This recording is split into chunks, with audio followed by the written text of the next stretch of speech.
Welcome to ATR Telugu news. వరదల అంశాన్ని divert చేసినందుకే మాజీ ఎంపీ సురేష్ ను అరెస్ట్ చేశారని జగన్ అన్నారు. సురేష్ తో జైల్లో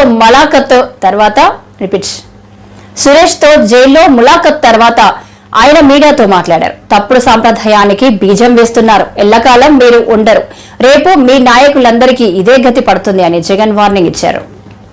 మధ్యాహ్నం దాకా టైం ఉన్నా కూడా చంద్రబాబు నాయుడు గాలికి వదిలేశాడు ప్రజలను. తాను అదే రోజే బుధవారం రోజే అలర్ట్ వచ్చిన రోజే తాను రివ్యూ మీటింగ్ తీసుకుని ఉంటే డ్యాములన్నీ ఒకవైపున నిండి ఉన్నాయన్న సంగతి తనకు తెలుసు. పై రాష్ట్రాల నుంచి, మహారాష్ట్ర నుంచి, కర్ణాటక నుంచి, తెలంగాణ నుంచి నీళ్లు వస్తున్నాయని సంగతి తెలుసు. మాన్సూన్ వల్ల అటు పై రాష్ట్రాల నుంచి వరదలు వస్తూ ఉన్నాయనే సంగతి తెలుసు. మన రాష్ట్రంలో కూడా తుఫాన్ రాబోతా ఉంది అనే సంగతి కూడా తెలుసు. మరి అలాంటప్పుడు చంద్రబాబు నాయుడు ఏం చేయాలి? బుధవారం రోజు రివ్యూ తీసుకుని రెవెన్యూ సెక్రటరీని, చీఫ్ సెక్రటరీని, ఇరిగేషన్ సెక్రటరీని, హోమ్ సెక్రటరీని వీళ్ళందరినీ కూడా పిలిచే కార్యక్రమం చేయాలి. వీళ్ళందరితో రివ్యూ తీసుకుంటే వీళ్ళందరూ ఆ తర్వాత కలెక్టర్లతో వీళ్ళంతా కూడా చేయాల్సిన పనులు చేస్తారు. ఇరిగేషన్ సెక్రటరీ ఉన్న డ్యాములను ఖాళీ చేయిస్తాడు. శ్రీశైలంలోను, నాగార్జున సాగర్లోను, పులిచింతల్లోను 3 డ్యాముల్లోనూ కనీసం ప్రతి డ్యామ్లోనూ ఒక 25-30 టీఎంసీలు తగ్గించుకుంటూ వచ్చి కనీసం ఒక 80-90 టీఎంసీలు మేరకు తగ్గించి ఈ 3 డ్యాముల్లో కలిపి ఒక ఫ్లడ్ కుషన్ మెయింటైన్ చేస్తాడు ఇరిగేషన్ సెక్రటరీ. దానివల్ల పైనుంచి వచ్చే నీళ్లను, ఇతర రాష్ట్రాల నుంచి వచ్చే నీళ్లను, ఈ ఫ్లడ్ కుషన్ ఉంది కాబట్టి నీళ్లను అక్కడే ఆపిండొచ్చు. రెవెన్యూ సెక్రటరీ వెంటనే రిలీఫ్ క్యాంపులు ఏర్పాటు చేస్తాడు. ఆ రిలీఫ్ క్యాంపుల్లో ఏర్పాట్లు బాగున్నాయా లేదా, రిలీఫ్ క్యాంపులు ఎక్కడున్నాయి, ఎక్కడ పెట్టాలి, ఆ రిలీఫ్ క్యాంపుల్లో ఏర్పాట్లను పర్యవేక్షిస్తాడు రెవెన్యూ సెక్రటరీ. హోమ్ సెక్రటరీ లోతట్టు ప్రాంతంలో ఉన్న వాళ్ళందరికీ ఇన్ఫార్మ్ చేసి వాళ్ళందరికీ కూడా చెప్పి ఇలా తుఫాన్ రాబోతా ఉంది అని చెప్పి వాళ్ళందరినీ షిఫ్ట్ చేసే కార్యక్రమం హోమ్ సెక్రటరీ చేయిస్తాడు. మరి నేను అడుగుతా ఉన్నా, ఇదే పెద్ద మంచి చంద్రబాబు నాయుడు ఇవన్నీ చేశాడా అని అడుగుతా ఉన్నా. మరి ఇవన్నీ ఎందుకు చేయలేదు చంద్రబాబు అని అడుగుతా ఉన్నా. ఇవన్నీ చేయకపోవడం వల్ల, ఫ్లడ్ కుషన్ ఏర్పాటు చేయకపోవడం వల్ల ఆ నీళ్లు పై నుంచి వచ్చే నీళ్లు, కింద పులిచింతల కింద దిగువన వచ్చే నీళ్లు, ఈ 2 నీళ్లు కలిసి ఒక ప్రళయంగా ఏర్పడి చివరికి బుడమేరును కూడా, కృష్ణానదికి పోవాల్సిన బుడమేరును కూడా తన ఇంటిని రక్షించుకునేందుకు బుడమేరులో కూడా అర్ధరాత్రి దాటిన తర్వాత ప్రజలకు నోటీస్ ఇవ్వకుండా, ప్రజలకు సమాచారం ఇవ్వకుండా బుడమేరులో గేట్లను కూడా ఎత్తేసి విజయవాడలోకి నీళ్ళు పూర్తిగా పంపించడం జరిగింది.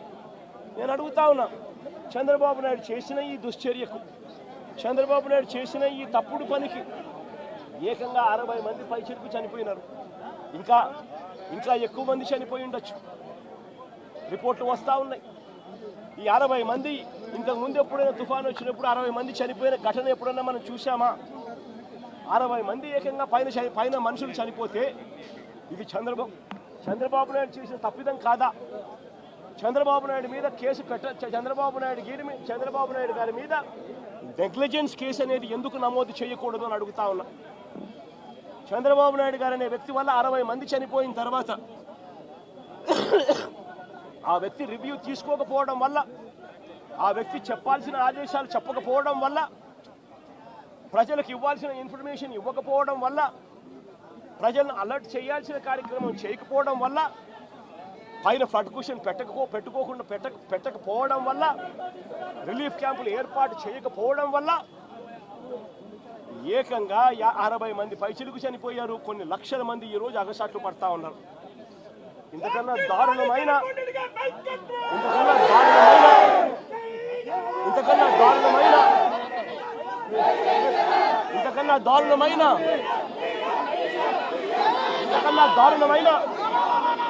పరిపాలన ఎక్కడైనా ఉంటుందా అని అడుగుతా ఉన్నా.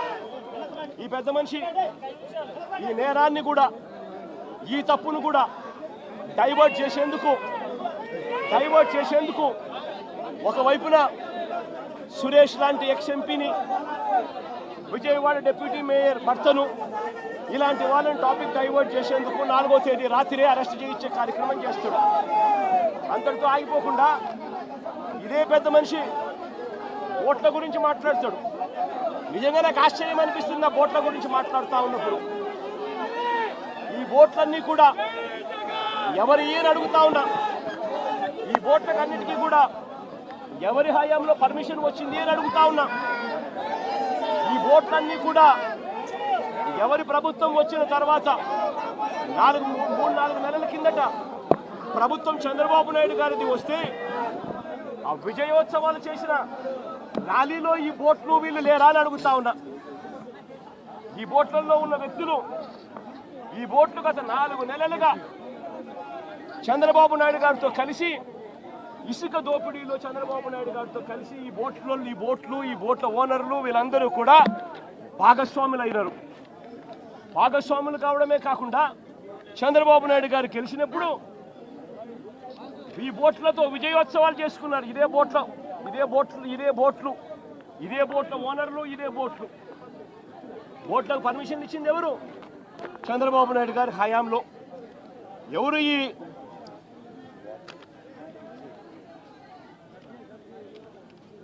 ఈ ఊషాద్రి అనే మనిషి ఎవరు?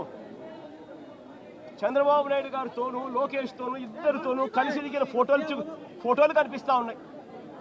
తెలుగుదేశం పార్టీలో క్రియాశీలకంగా వ్యవహరించిన పరిస్థితులు కనపడతా ఉన్నాయి.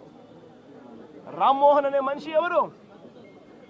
ఆయన టీడీపీ ఎన్ఆర్ఐ నేత జయరాం అనే వ్యక్తి సోదరుడి కుమారుడు కాదా అని అడుగుతా ఉన్నా.